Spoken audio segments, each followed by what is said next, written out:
Hi, and welcome back to Living Inspired with Autism. My name is Antoinette, and I am an autism parent as well. And I am a certified life coach for parents of autistic children.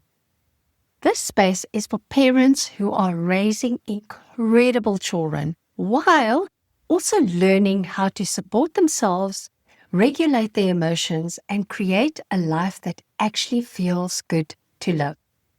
So, welcome everyone.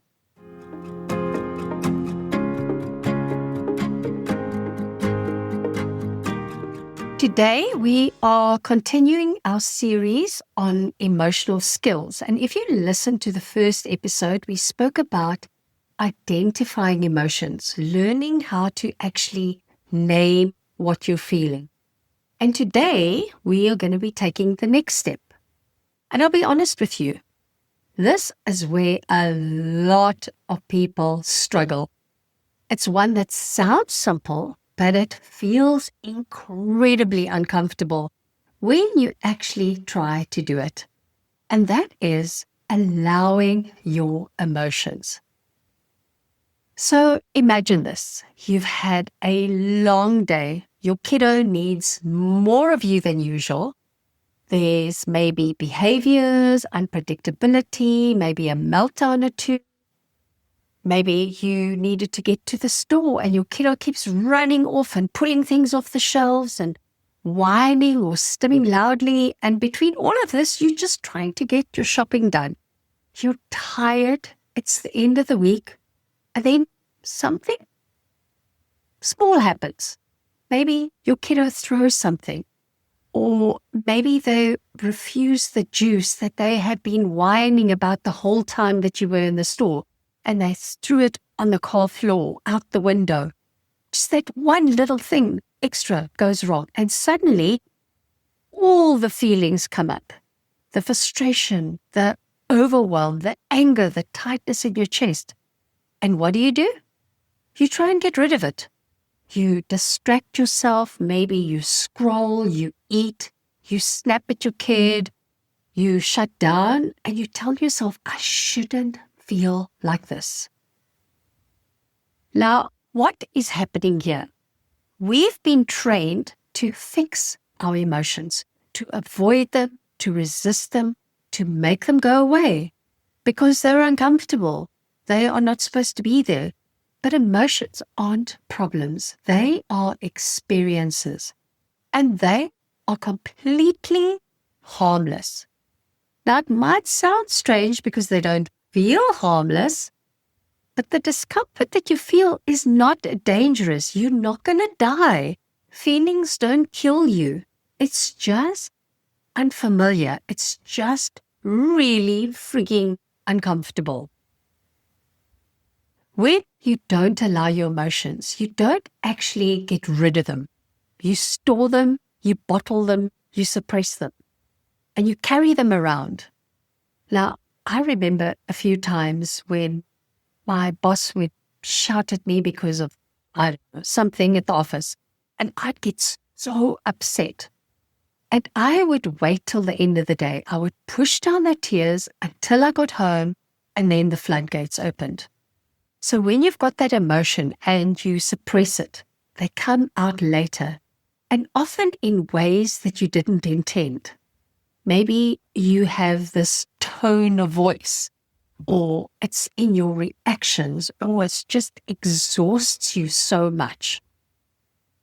So have you ever had one of those days where you've been holding it together all day? You've been patient, you've been calm, you've been managing everything, and then something small happens and you lose your shit. And it's not about that little moment. It's about everything that you didn't feel like, you didn't allow yourself to feel earlier. Now, I've had so many of these moments. And I'll tell you a story. A few years ago, I had invited some of my family members over for an early Christmas lunch. And I did it at my home so that I didn't need to watch Max every second of every minute, because I am aware of other people's houses and their belongings. And that particular day, Max needed a lot from me as well. And between entertaining the family and cooking and Max, there was very little quiet time or very little me time in the day. And I kept telling myself, it's okay, I can handle this, I'm fine, just keep going. And then something small happened, something Max does often. He climbed up on the kitchen cabinet, which he does often, but he had stepped into one of the empty food plates. And I was busy doing something else. And my brother was standing right there. And he was like, I can't believe you are letting him do that. And I lost my shit. I snapped. And just after that, I was like, oh, now I feel so guilty. And I remember thinking, what's wrong with me? But nothing was wrong with me. I just hadn't allowed myself to feel anything all day. After all the comments and all the whispering, I didn't allow myself to process. Okay, so let's talk about what this actually means. Allowing an emotion means you actually feel it without trying to change it, without reacting to it, without making it mean that something's gone wrong. You just simply allow it to be there. So this is where it gets interesting, because most of us think, if I allow this emotion, it's going to take over, or I'll never be able to get out of it. But that's not the case. Opposite is true. When you allow emotion, it actually just moves through your body. It's got a beginning, it's got a middle, and it's got an end. And sometimes it doesn't feel like it's ending, but it will. And when you resist it, it sticks around. It stays, it lingers, it gets heavier, it becomes more uncomfortable. But think of it like emotion as a wave. If you stand there and try to block it, it's going to hit you hard. It's going to crash into you. But if you just rise with the flow and just move with it and let it pass, it doesn't stay forever. It moves on. So the reason why we struggle with this is because we've been taught that negative emotion means that something is wrong. Like I tell you, my family was big on not showing negative emotion. So what happens when you feel frustrated, or you feel sad, or you feel resentment, or fear, or anger, all those negative, heavy emotions? We immediately go into, I need to fix this right now, instead of just allowing it to be there. And it actually, for parents of autism children with additional needs, this becomes even more intense, because we don't just feel the emotions, we feel them often, every day, every hour, and we feel them deeply. And sometimes we feel them all at once, because sometimes they're moments of deep love and joy and pride. And there are also moments of anger and frustration and exhaustion. And if you don't allow all these negative ones, the grief, the fear, the exhaustion, the anger, you start to go numb. And what happens when you numb out? When you avoid negative emotions, you also dull the positive ones. You don't just block the frustration, but you block the happiness. You don't just avoid being sad, you limit your connection. And then life feels flat. And this is something I work through with my clients in one-on-one sessions all of the time, because allowing emotion is not about learning something intellectually. It's something that you experience. So what we do in our sessions is we take a real life situation in your life, and instead of fixing it, we just walk through it step by step. We create space and we help you feel it in a way that works for you. And what happens is incredible. that emotions start to loosen, your reaction changes, you feel more in control, and you're not forcing anything. So if you've been feeling overwhelmed or reactive or disconnected from yourself, I've created once-off one-on-one sessions that gives you that shift. It's not about changing your life overnight though. It's about giving you just a different way to experience it. Okay, so how do we allow emotions? Here is a step-by-step plan.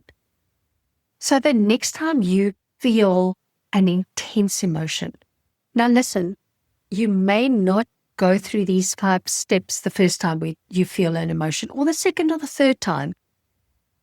It's fine. Each time you're going to add a step. So just in the beginning, just take a breath. Just take a stop. Stop yourself, pause yourself. Just notice that something's happening. That's it. That's your first step. So when you're feeling an emotion, just stop. And then name it. What am I feeling right now? Anger, frustration, fear, whatever it is for you. And then drop into your body. Where do you feel it? Do you feel it in your chest or your stomach or your shoulders or your jaw? Where do you feel it? And then breathe into it. Don't get rid of it. Just stay with it. And then allow it to be there without fixing it. So imagine that your kiddo is maybe dysregulated, stimming really loudly, or saying like what happened to me this morning, supper, supper, supper, supper, over and over and over again at 6 a.m. in the morning, a few inches from my face at top volume. You feel that frustration rising. And instead of reacting immediately, you just take a pause. You feel the frustration in your body. You don't judge it. You don't push it down. You just let it be there. And from that place, you respond differently, which is exactly what I did this morning. I just took a deep breath and then I went about my business because we're not going to have supper at 6 o'clock in the morning. And 5 minutes later, it was all over. Remember, you don't need to be a perfect parent. You just need to be there, to be present. And presence comes from allowing, not controlling. Now, allowing emotion does also not mean acting on it, dumping it on others, and staying stuck in it. It means feeling it without letting it drive the bus. So the more willing you are to feel, the less power your emotions are going to have over you. And something beautiful happens. You stop being afraid of yourself and your emotions. So today, I want you to take this with you. Your emotions are not the problem. Your resistance to them is, and that we can fix. All right, my friends. So in the next episode, we are going to be talking about something that keeps parents stuck a lot, and that is actually indulging in emotions. It's a very interesting one, and how to step out of that cycle. So if this episode resonated with you, please do me a favor and share it with another parent who may need to hear this. And if you're ready to experience this work in a deeper, more personal way, I would love to support you. The link will be in the show notes. Come and talk to me. Remember, you're allowed to feel it all and still be an incredible parent. All right, my friends, till next time. Bye.